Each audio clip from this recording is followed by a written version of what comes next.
Hey, welcome to another bloggy blog.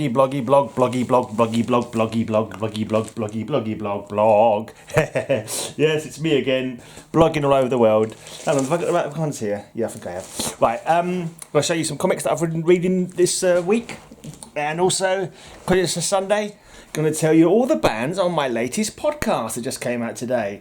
My High Speed Hangover podcast number 348. It's a theme show because it's the last Sunday of a month. I always do a theme show for the last Sunday, and it's all on Alfred Hitchcock. It's part one of my Alfred Hitchcock themed show. Basically, a song for every film that he directed over his lifetime, because Alfred Hitchcock's one of my local boys. He was born in Leytonstone, where I live. We've got various local landmarks named for him. We've got the Birds pub. We've got artwork depicting his movies in the train station. We've got the Alfred Hitchcock Hotel. There's a blue plaque up where he was born or where he lived as a kid, that kind of thing. I've not actually seen that. I need to go and visit that at some point.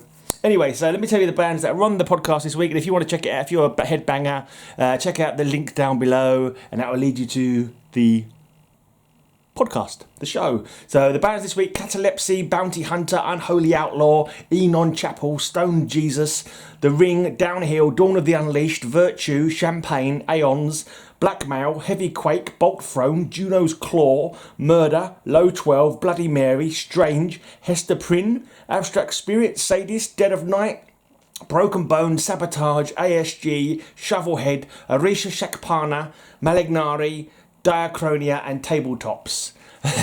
Quite a mixed bunch of band names there. Stone Jesus, I bet that was your favourite.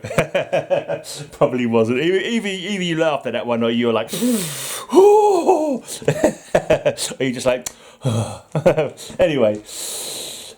I'm going to show you some Superman annuals and specials because this is what I've been reading last week. Superman Special, number 1 from 1983. And we have Superman Special number 2 from 1984. Behold the Ultimate Man. Story and art by Gil Kane. Yeah.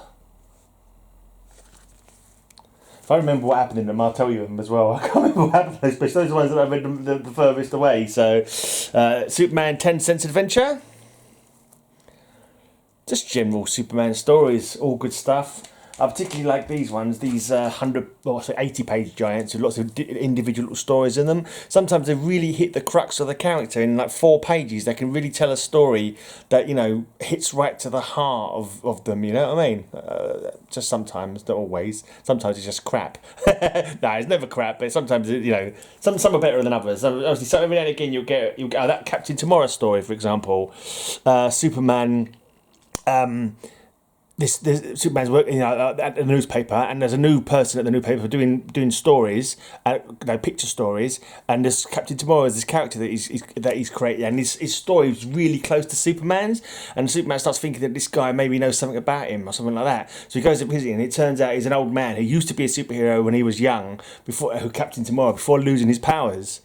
I think that was that story. I'm pretty sure that was the one. I could be telling you about completely. That's the story I remember. And so at the end, Superman takes him for a little flight just because, you know, he hasn't flown for years because he lost his powers. And I just thought that was one of them kind of like heartwarming, touching stories that get to the heart of, like, you know, Superman being the all-round good guy that he is. Yeah, just a little, nice touching little story, that one. Right. Yeah, and that was 80-page giant number 2. Superman 80-page giant eyewitness, an all-new epic length story. I can't remember the story from looking at the cover, but sorry about that. My memory's not brilliant. If I'd opened it up and have a read, I might be able to remember it, but... Right. To Tame a Titan. Yeah, this was just a small chimp in a science lab that they was experimenting on, and it got out of control, and Lois Lane was there, and she was like, no, you know, you're being cruel to this poor chimp, blah blah blah, and she showed it some friendliness, some love or whatever, and then when it gets grown up, Lois Lane sort of kind of tames it, but then, you know, it doesn't attract her because it remembers her act of kindness from before, but then the evil scientists end up killing him, I think, if I recall correctly.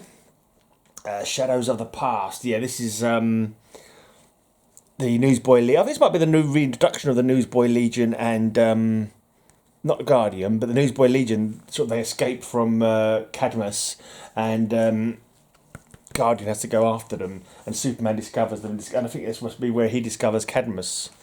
Right. Armageddon 2001. Love this run of stories. It's like an Elseworlds, really. It's like Elseworlds, like a future. It's just like it's just an Elseworlds by any other name. It's like Wave Rider comes from the year 2001 back to 1991. This is how old it is. It's nearly 20 years old now, because one of the heroes of our time is due to become the Monarch, an evil tyrant, and he's going back to try and stop him before he becomes a tyrant. And he touches all. Basically, he can touch all the heroes of our time, or in 1991's time, and you can get an idea of what their futures are going to be. And so he visits everyone in their annuals that year, and you basically get an Elseworld story of a possible future for them. And yeah, jolly good stuff. Can't remember what this particular future was about. I think this might be the one where Superman gone a bit off the wall, because I think Lois died in the Metropolis was bombed. Nuclear bombed, and he gets a bit authoritarian, and Batman has to end up taking him down. I believe that was a story, right? And this year's annuals. I should do a thing about the annuals at some point, like doing all the annuals that came out, in the particular year, because I have got most of them. This is when Eclipso was taken over. Basically, Lois Lane gets eclipsed in this one. She's given Superman a good thwack in the jaws, because she gets angry when he was like, "Oh, stay back, Lois. I'll protect you," or whatever. And she's like, "I can look after myself," and she had a black diamond in her hand, which made her become eclipsed. I also love the Bloodlines annuals tales as well. And I forgot, in the Bloodlines annuals, in the Superman titles, that was when Superman was momentarily dead. So it was the replacement Superman. So in this one, it's the robot Superman, and this was a woman who became Myriad. I don't think she died. A lot of the Bloodlines characters. That's the thing. Looking back, sort of sadly, on a lot of the annuals, the characters that were sort of discovered or made in them don't get properly utilised. Maybe it's hard to sell new characters, isn't it? I suppose they make a brave fist of trying to create new characters and make them popular, but it hardly ever works out. For example, the Millennium, they made that whole team of the New Guardians, and the New Guardians are only remembered now because there's one character, not from the New Guardians, but a villain who somehow gets his powers from snorting cocaine, and that's what it's remembered for. It's not remembered for the whole the Manhunter and the Millennium storyline. It's just remembered for that. Anyway. Right, then 93 is this, or 94? Let's have a look. Yeah, 94 was all Elseworlds. And in this Elseworld, Superman lands in the jungle and he becomes like Tarzan. It's like a Tarzan analogy. It was raised by wolves. No, it's not Tarzan. It's a mixture of Tarzan and Jungle Book, actually, because he's raised by wolves, and there's a panther and there's a tiger who wants to eat him, that kind of thing. Yeah, so it's more Jungle Book probably than Tarzan, but elements of both. Right, then there's a nice year one story with Doctor Arcane. Is it? No, he's Doctor Arcane. I think he's Doctor Arcane. I forget his name now for a second. I think it must. Oh, is it Doctor Arcane? I hate it when my brain goes like that. No, Dr. Occult. Dr. Occult. I didn't think it was Dr. Arcane, because Dr. Arcane, I was thinking of the villain from the Swamp Thing. Dr. Occult, that was it. And yeah, it was a good story. Fighting things that were summoned up from magically, kind of thing. DC Comics got an awesome supernatural cast of characters. Far better, I reckon, than the Marvel cast of supernatural characters. I mean, who have Marvel got? They've got Doctor Strange, yeah, he's good. There's no doubt in that. There's Brother Voodoo. I haven't seen an awful lot of him. I don't think he's been utilised that much, but I like the name of the character, I like the idea of the character. Although not very many of his stories. Then who else have they got? Hobgoblin? No, he's not really, is he? There was the Demo Goblin at one point. There's a few demons, but magic. But yeah, they haven't really got the great wealth of supernatural characters that DC Comics have. At least I don't think so anyway. Right, so the 96 run of annuals was Tales of a Dead Earth. Basically, the Earth had died, and it showed what happened to people, like humans who had gone to other planets, that kind of thing, and how the legends of the superheroes were kind of living on in that time period. And in this one, they'd created like a league of supermen, who each one of them had a different power that Superman had, and they were like taking Superman's place, kind of thing.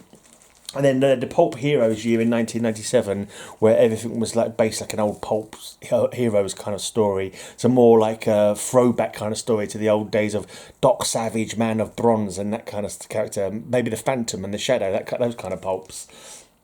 So yeah. And then this one from the next year was 98, Ghosts. This one is visited by ghosts from the Phantom Zone, General Zod, and the other two whose names I can't remember off the top of my head, even though I only read it the other day. Null is one of them called Null? I can't remember now. So that's the Superman annuals, and then I've got the Adventures of Superman annuals. Number 1 from 1987, Hell Below. I can't remember what happened in this one off the top of my head. Oh yeah, that's right. He goes to there's a small town that's just like gone dead. Everyone's disappeared, and they sent in a couple of teams to try and sort of find out what's going on. They've all disappeared as well, and it turns out there's this guy, an alien down below, who's kidnapped everyone. Basically, he's taken them. He's put their brains in jars, practically. Very H.P. Lovecraft, like the Migo from Yagoth. Anyway, yeah. So, and the slimy, swampy creature was basically the flesh that was left over, made into like a blob kind of monster. So, in the end up, he scares off the alien. They know there's no way to get back into their bodies, so they end up controlling Superman to hit the switch to kill them all, which was quite dark. Whole town worth of people, right? And this is Adventures of Superman. This is a team up with the Legion. Was it 88 Legion? Yeah, Legion 88. No, Legion 90. So, yeah, and this also, the follow-up story goes into the Legion annual in the same year, basically facing off against Brainiac. And as usual, when the teams meet up, there's got to be fights involved. They think Brainiac, Real Doc's is Brainiac, his father, who's actually trying to find himself to kill. And then Lobo's involved as well, and then you've got Largan fighting against Superman, both super-powered people, so good stuff. Well, this was an interesting story. One, Superman's left Earth. I think this might be another one where Lois Lane's died. I think it is. I think she died during childbirth in this one. Yeah, I've mentioned it before about the dangers of Kryptonians mating with human females. Anyway, yeah, and in this future, he'd gone out into space, and he ends up quite an interesting, engaging story with what's her bloody name? Fudge. Forgotten her name all of a sudden. Maxima. She's a hottie, but she's a real tyrant kind of amongst her people. You know, her race are raised with no mercy and just violent and but yeah, she kind of like half tricks Superman into. She sort of plays up to what they know he would be like, so she starts trying to show mercy and being more reasonable, and he teaches her as well that you can get more from honey than you can from vinegar or whatever, you know what I mean? So rather than ordering this garden person to find the best fruit in his garden, she says sort of like, oh, would you be so kind, faithful gardener, to get me? And so he, because he's been praised and asked nicely, he goes out of his way to bring her the nicest, sweetest fruit in the garden kind of thing, and it makes her think twice about maybe whatever. You know what I'm getting at. You maybe don't know what I'm getting at. You don't need to go any further. I've got loads of big comics to get through, and this must be a sort of short video. I've gone too long already. Right, Eclipso annuals, and Superman has been eclipsed this time. This is a massive fight to get Eclipso from out of Superman's body. So a great big fight of everyone's involved. Right, a Bloodlines annual. And in all the Bloodlines annuals, new characters are created in every single one because what they do, the aliens. I thought the aliens were really good as well. I like the aliens. All they do own different personalities, and I thought they were really cool. Horrible buggers, but cool in their interactions with each other and that kind of thing. And every time, not every time, but if they suck the spinal fluid out of someone who's got the meta gene, that person's got a very good likelihood of triggering a superpower in them. And rather than dying, they come back as superheroes. And this girl Sparks, all her family have got superpowers, and they all know she's got the meta gene. So she's actually come to the town to try and get her meta gene activated, and she ends up getting it activated, and she becomes Sparks. I think this is her first appearance.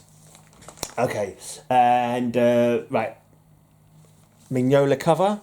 I can't say I particularly. I think this was in a future. No, what was this one?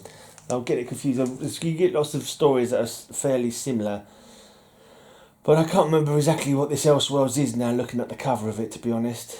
Never mind. Oh no, it could be the one where the world's been taken over and they have to fight back against the alien race who've taken it over. And I think it's years after the invasion. And what happened, I think, every time they tried to fight back, the aliens would kill like 10,000 people or something like that. So they ended up not fighting back anymore. And this was like years later when they get back together, determined to force them out once and for all. I think that could have been that story. Right, a year one story faces off against Kal-El. It was actually not Superman who finishes off Kal-El, actually. It was the police detective Turpin who ends up facing off against him. It was a bit far-fetched. I don't see, even in the best of luck, that Turpin could take out Kal-El, but there you go. Right, The Adventures of Superman. Oh, I'm trying to remember this story now.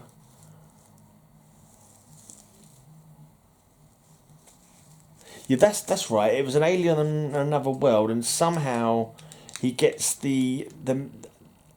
That's right. I think there's a tiny bit of Earth on this other planet, and it happens to be the bit of Earth that from Kansas where Superman's rocket ship crashed, and somehow this little alien caretaker, whatever, triggers the message from Jor-El to Superman, beams it into his brain, so he thinks that he is Superman. He thinks he's got the powers of Superman or something like that. He ends up sacrificing his life to try and fight off the tyrants. That's right, because it was actually their planet.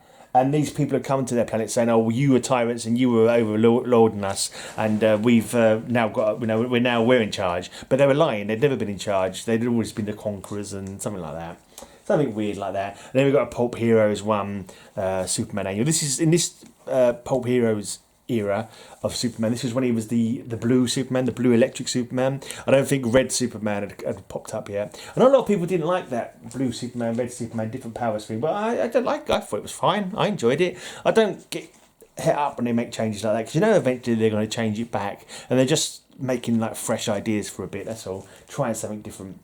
Right, now on to the action annuals. 1987, Cry Vampire!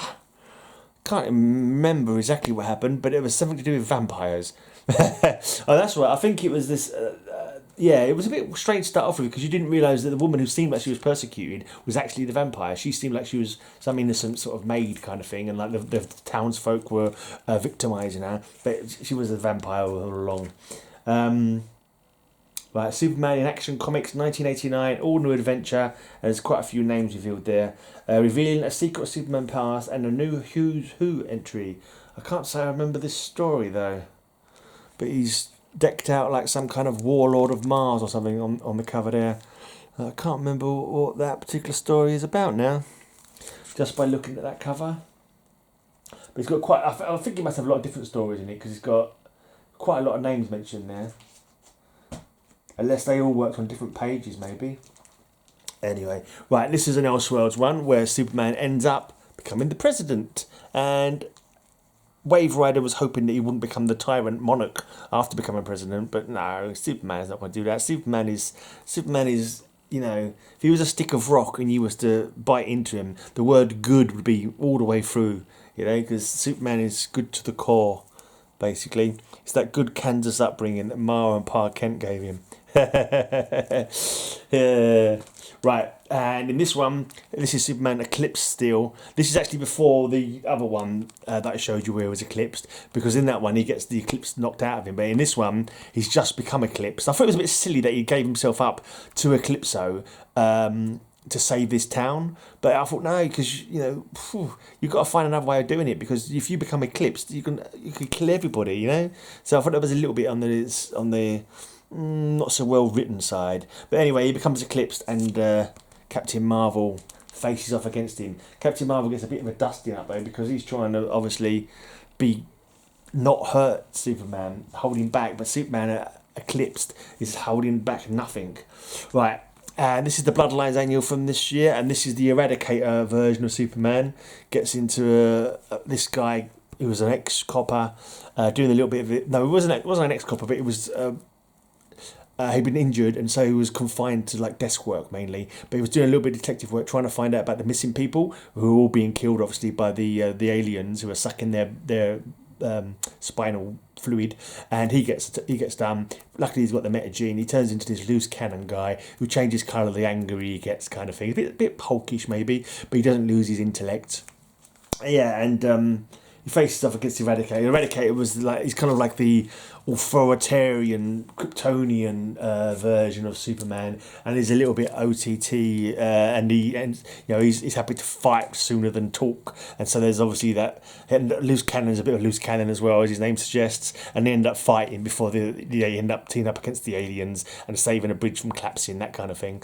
Right, in this Elseworlds one, Superman, well, it's not actually Superman, it's Jor-El. I think it's Jor-El or like a great grandfather of Superman, of the family El anyway. But he lands in England, and he basically becomes like the king, and then they take over America. The whole American Revolution will get hung in about the first page, or no, pretty soon on anyway. And but then like he's because he's long lived. It's by John Byrne as well, Roger, in case you didn't know. Because he's long lived, like his great grandson is like he's less and less Kryptonian, more and more human, and he tries to, he wants to take the part of the Earthlings, whatever. He was like, you've gone too much. You're too authoritarian. You let people have their own freedoms, blah blah blah. And his grandson gets killed, but he had a box full of kryptonite on him, and rather than opening the kryptonite and killing his great grandfather, he like wanted to talk to him, to reason with him,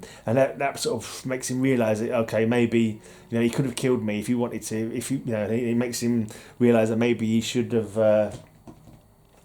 Maybe his ways weren't right, and so he ends up leaving the planet Earth, leaving the humans to their own devices. Right, then there's a Year One story. The Year One is just basically like not necessarily a retelling of an origin, but an early story of the heroes. They were quite a good run as well, the Year One tales. But just looking at the cover, I can't remember what the actual story was in this one. Or I think this is the one where he leaves Earth for the first time, and he gets a bit cocky, a bit overconfident. Oh yeah, I'll be all right. He's holding his breath, whatever. But then when he fights this alien armada, he gets discombobulated, doesn't know where he is, doesn't know which way he's got to fly to get back to the planet that's got oxygen on it, and he nearly dies because he's overconfidence, and that sort of gave him a lesson. It was like a lesson for Superman. All right, you're tough, but you're not completely invincible. You can die. Wise up. Don't be so cocky. Basically, right. And then this is the Tales of the Dead, Legends of the Dead Earth, and Bizarro, a Bizarro tale in an alien world. He's a clone, obviously, of Superman. Discovered by an alien race. They used him as the centerpiece for their theme world, the Bizarro world. But then there's they discover some old files about Superman, and he was like the inspiration for Bizarro kind of thing. He's about to be phased out as the star of the show, but then there's an ambassador visiting, and some terrorists try and kill the ambassador. He manages to save them and their son, and you're a hero, Bizarro. Right, and then there's the Pulp Heroes one from Action Comics. There's a nice cover of blue Superman taking out some skeletons. A bit dark, and I've got too much glare in this room because I'm doing this quite late, so I haven't got the light from outside to give me an even kind of light. I can't remember what happened in that story. It's a good cover though. Fighting dead bodies. Tales of the Unexpected. No, I don't remember it now. Right, number 10.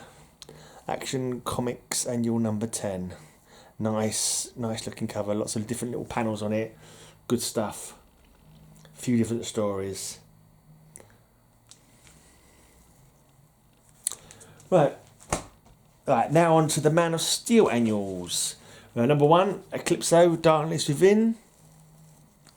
I think this is early on in the storyline, and I think he meets up with Bruce Gordon, who Eclipso has been like hiding him for years, and they go to this town where Eclipso's taken over, and Right, here's another one. This is Steel. Steel was taken over from Superman because Superman's dead. He was in the Man of Steel, obviously the Man of Steel run of comics, and his training partner in his gym gets turned into this edge, all blades all over his body guy by the aliens, and he loses his memory. So he wakes up in a pile of bodies, and he thinks for all he knows that he's the one who killed them. And the police are after him for a bit, Steele's after him for a bit. He realises that who he is, and there's no way that he'd do that because he's a good stand-up guy. And his little brother's trying to find him as well because he's missing. And they end up facing off against one of the aliens. And yeah, the day is won. Right, Superman, the Man of Steel. Mignola cover again, if I'm not very much mistaken. This is the one where, like an Elseworlds tale, where the Kryptonians have come to Earth and taken over Earth, basically. It's a whole load of Kryptonians, and they're being their authoritarian selves, and they've made the Earth kowtow to their ways, kind of thing. But Batman, for a start, doesn't like that. He's trying to stop them from, being in control, and he's being the rebel that he always would be. And he eventually influences Kal-El, who was practically born on Earth and raised by Ma and Pa Kent as like nursery kind of people for him. And he ends up following him in his quest to. First, he was close to destroying this factory that would stop this chemical from being pumped out that makes the Earth livable for the Kryptonians. But he thought about doing that, and he knew they'd all die, but he was like, no, there must be another way. So he ends up fighting, but not in this way that would have killed them all at once. But I think it's more like in a struggle to get some equality kind of thing. Yeah, so that was that one. That was that one. And this is a year one story. Oh, this is where he meets up with all the people, all the different heroes of the Justice League for the first time. And he's like, oh yeah, I can't join the Justice League because my life doesn't give me time. But if you ever need me, I'll be there, kind of thing. And it shows up first meetings with all the different members of the Justice League. Right, and there's last two I haven't actually read yet. These are my next to be read. But I wanted to show them off on this video for today. So, Superman, Man of Steel, Legends of the Dead Earth, annual from 1996. I don't know what the story on this one is, but I will find out when I read it later. And then lastly, this is the Man of Steel Pulp Heroes one. Again, the blue Superman. Looks like Lois Lane there with her camera. Suspense detective. And was that kind of Fu Manchu looking like at the top there? Not quite, but some kind of villain. Right, so that's it. That's a little look at some of my Superman annuals. Cheers for watching. I'm not going to share a small channel because I can't do the usual editing today. It's not going to have an intro because I've been doing my podcast. I have not had time to. Won't have time to upload it, then download it, then do the editing, then re-upload it. If I do that, it won't be out till tomorrow, which is it's not correct, not the correct way of doing things. So yeah, you'll have it without all the bells and whistles I normally have on it. Cheers for watching, and until next time, which will be tomorrow, may all your news be good news. Listen to my podcast if you like heavy metal.